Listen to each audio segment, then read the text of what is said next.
নমস্কার বন্ধুরা, শর্মিলা সবিতে আপনাদের সকলকে স্বাগত। আজ আমি বাটা মাছের একটা রেসিপি শেয়ার করব আপনাদের সাথে।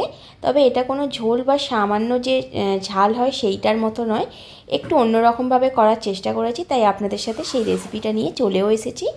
আজ আমি আপনাদের সাথে শেয়ার করব কালো জিরে বাটা আর সাদা জিরে বাটা দিয়ে বাটা মাছের ঝাল। চলুন তাহলে রেসিপিটি শুরু করা যাক। সবার প্রথমে এখানে 3 পিস বড় সাইজের বাটা মাছ নিয়ে নিয়েছি। তাতে পরিমাণ মতো নুন আর পরিমাণ মতো হলুদ আর সামান্য একটু সর্ষের তেল দিয়ে ভালো করে মাছের গায়ে মাখিয়ে এটাকে ম্যারিনেট করে রেখে দেব। এবার একটা মিক্সার জারের মধ্যে হাফ চামচ কালো জিরে, হাফ চামচ সাদা জিরে দিয়ে দিলাম। এখানে 4টে পাকা লঙ্কা, অল্প একটু জল আর আগে থেকে সাদা সর্ষে আর কালো সর্ষে ভিজিয়ে রেখেছিলাম সেটা দিয়ে দিলাম। এবার বাটা হয়ে গেছে দেখুন। এবার এখানে পরিমাণ মতো একটু জল দিয়ে দিলাম, যাতে কালো সর্ষের যে খোসাটা আছে সেটা তলায় পড়ে যায়, তার জন্য কালো সর্ষের খোসাটা এখানে ব্যবহার করব না।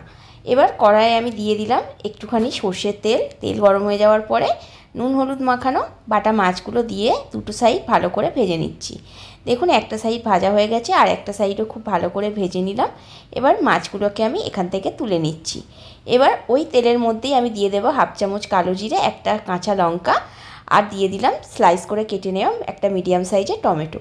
অল্প একটু নুন দিয়ে দিলাম যাতে টমেটোটা তাড়াতাড়ি গলে যায়, তার জন্য। এরপর হাফ চামচ দিলাম লাল লঙ্কা গুঁড়ো আর হাফ চামচ হলুদ গুঁড়ো দিয়ে মশলাটাকে একটু ভালো করে কষিয়ে নেওয়ার পরে যে জল দিয়ে যে সর্ষেটা আমি গুলে রেখেছিলাম সেই জলটা এখানে দিয়ে দিলাম। আলাদা করে এখানে আর কোনো জল ব্যবহার করব না। এবার সমস্ত কিছুকে ভালো করে মিশিয়ে নিতে হবে মিনিট 2 ধরে।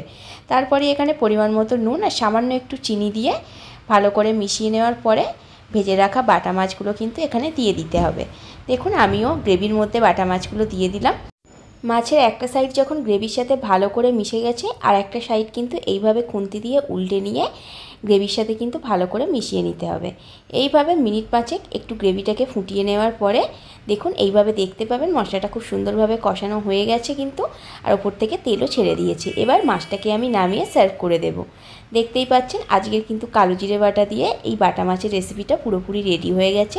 ভিডিওটি ভালো লাগলে ভিডিওটিতে লাইক, কমেন্ট এন্ড শেয়ার করবেন আর চ্যানেলটিকে সাবস্ক্রাইব করে দিয়ে পাশে থাকবেন।